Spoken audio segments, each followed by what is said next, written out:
Que a paz do nosso Senhor Jesus Cristo esteja com todos. Hoje nós vamos fazer o nosso estudo 4, que fala a respeito da origem do homem, que a teologia chama de antropologia. Antropologia é um termo grego que une duas palavras. Anthropos, que significa o homem, e logos, que significa a ciência. É a ciência preocupada em estudar o homem desde a sua criação. Nós temos uma referência aqui, Salmos 8, versículos 4 e 5. A origem do homem. Deus, após criar o universo, com o poder de sua palavra, formou o homem do pó da terra, para que o homem tornasse alma vivente. Deus soprou em suas narinas o fôlego de vida, dando-lhe a preciosa vida que apenas ele tem para dar. O propósito de Deus ao criar o homem foi o louvor da sua glória, como nós podemos ver lá em Isaías 47:3, Efésios 1, versículo 11 e 12, e 1 Coríntios capítulo 10, versículo 31. O homem que reconhece que a vida é uma dádiva, cabe-lhe regozijar-se no Senhor e nas lições de vida que ele dá. Glória a Deus. Teorias evolucionistas.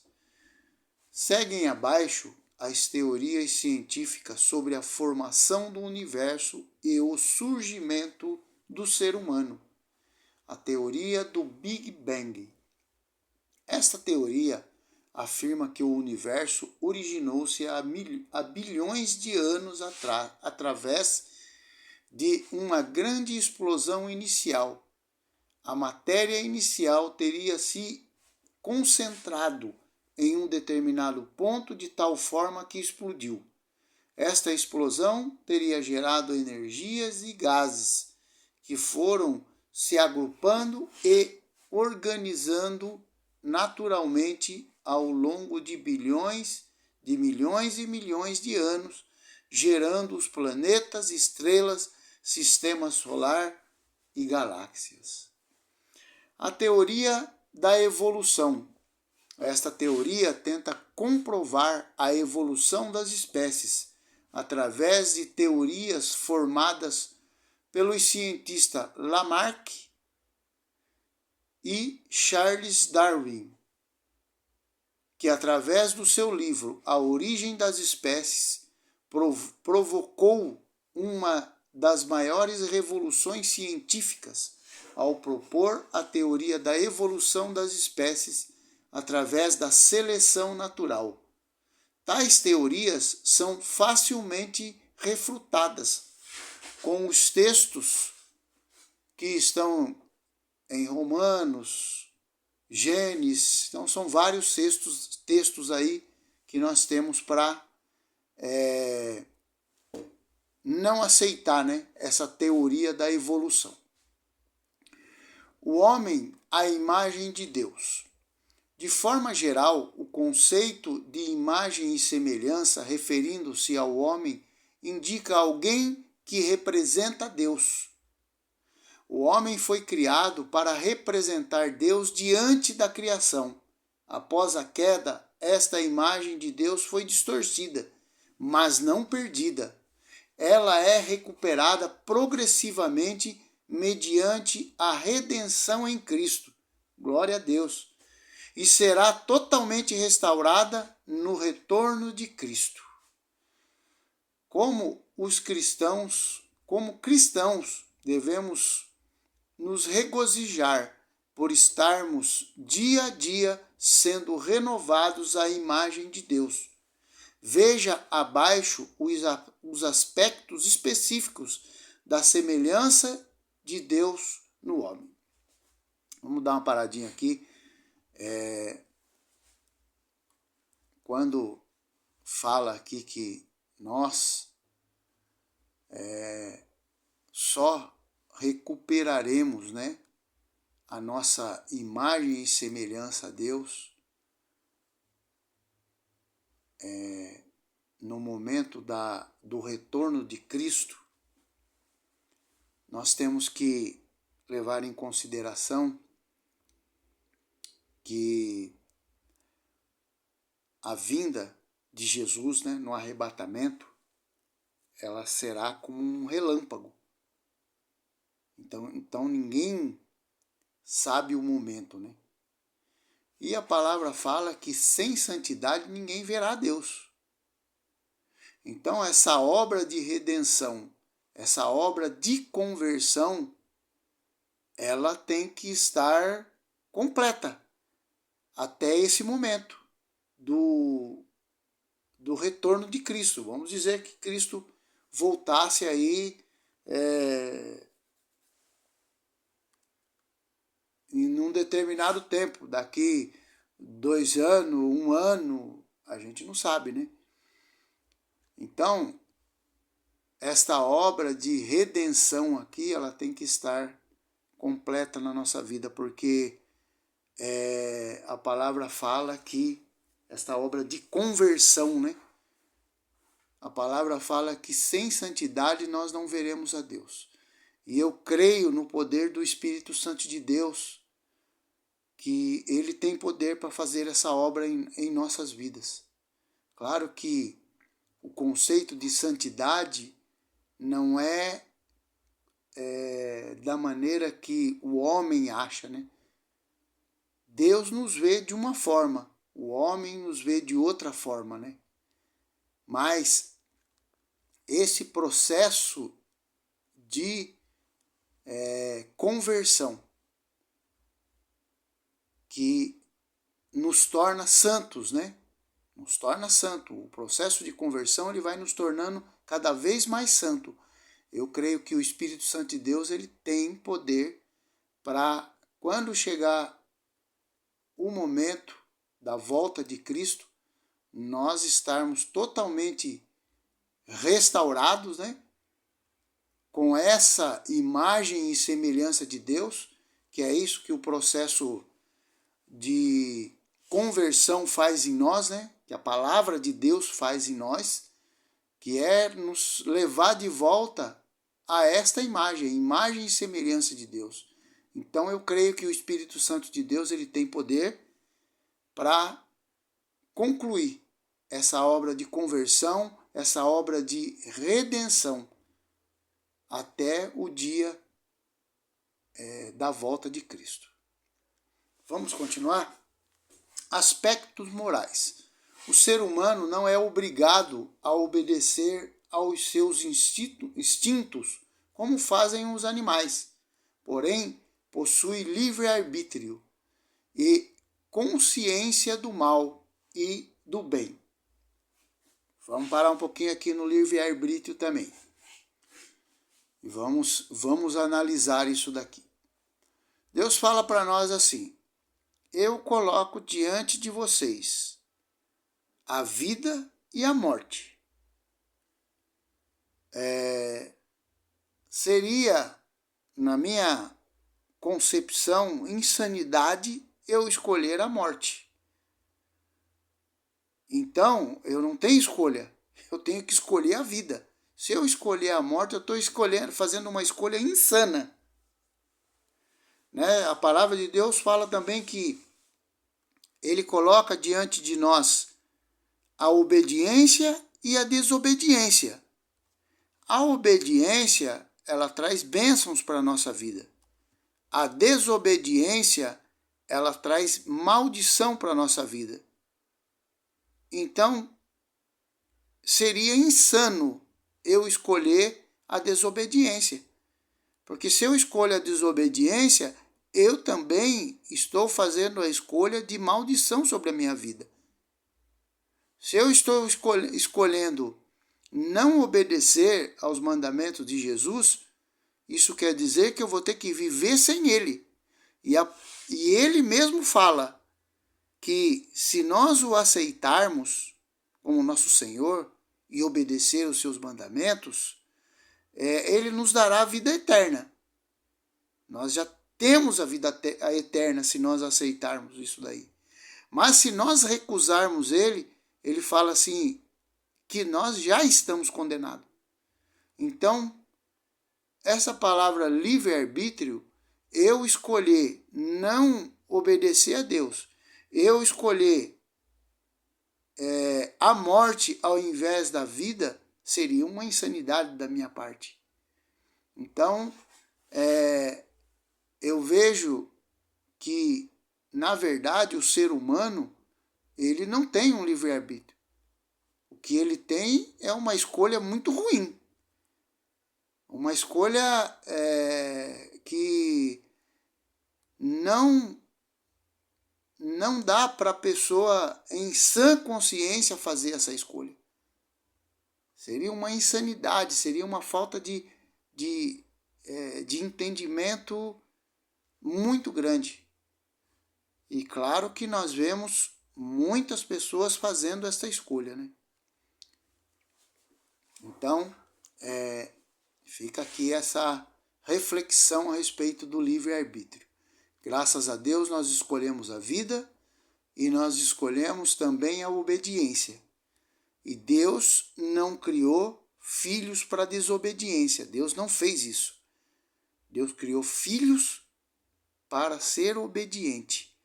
Para isso ele nos enviou o Espírito Santo de Deus para nos dar força para que nós consigamos obedecer. Humanamente nós não conseguimos, mas o Espírito Santo de Deus, ele é capaz de nos ajudar a obedecer e nós vamos então estar aqui escolhendo a vida e escolhendo as bênçãos. Amém? Vamos continuar. Os aspectos espirituais. O ser humano possui vida espiritual, o que o capacita de se relacionar com Deus. Apenas o homem recebeu o sopro de Deus, o sopro de Deus, e, portanto, possui espírito imortal, por meio do qual pode ter a comunhão íntima com o Senhor.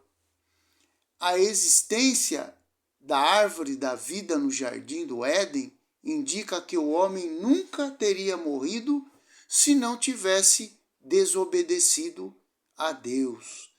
Glória a Deus. Então, escolher a desobediência é você escolher algo muito ruim para a sua vida. Não é nada inteligente, vamos dizer assim, né? E Deus relaciona-se com o nosso espírito. Então nós somos espírito e também o corpo humano que nós vemos aqui, né? Os aspectos mentais. O ser humano é um ser irracional. Não, racional, né? Tem um no meio aqui. Preciso apagar isso aqui. Preciso consertar algumas coisas que foi digitado errado, né? E não apaga, né? Não apaga. Então aqui é racional. O ser humano é um ser racional, com a capacidade para pensar no abstrato e formar ideias. Todo o avanço da tecnologia. Aspectos relacionais. O homem é também igual a Deus em seu relacionamento com o restante da criação. Foi dado ao homem o direito de governar sobre a criação até a autoridade para participar no tribunal de juízos dos anjos. Olha que coisa maravilhosa, né, que a palavra fala que nós julgaremos os anjos, né? Os anjos Claro que os anjos caídos, né? Que os anjos de Deus, eles são santos, eles são perfeitos na presença de Deus, né? Mas nós participaremos do julgamento dos anjos. Veja que coisa maravilhosa que Deus nos coloca, né? Por isso que Satanás nos odeia, porque naquele dia nós participaremos do julgamento deles. Natureza essencial do homem. Existem 3 definições a respeito da natureza essencial do homem. A primeira é o monismo, que afirma que o homem é composto de um só elemento, corpo, e que a alma e o espírito são somente expressões diferentes para representar a própria pessoa. A segunda é a dicotomia, que afirma que o homem é composto de 2 partes, corpo, alma e espírito. A terceira é a tricotomia, que afirma que o homem é composto de 3 partes, corpo, alma e espírito. A definição que julgamos adequada é a tricotomia. Por ela, entendemos que o espírito é para ter comunhão com Deus, a alma para lhe obedecer e o corpo para lhe servir. Glória a Deus, aleluia. Vejamos mais informações sobre cada parte da natureza do homem. Corpo. Basar soma é a parte biológica, a parte exterior para que o homem possa interagir com o mundo físico. É através do corpo e dos seus sentidos, visão, olfato, tato, paladar, audição, que a alma se relaciona com a realidade material. Alma, nepex e psiche.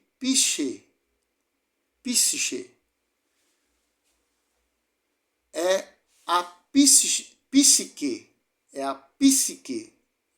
Escreve psiche, mas lê psique, né?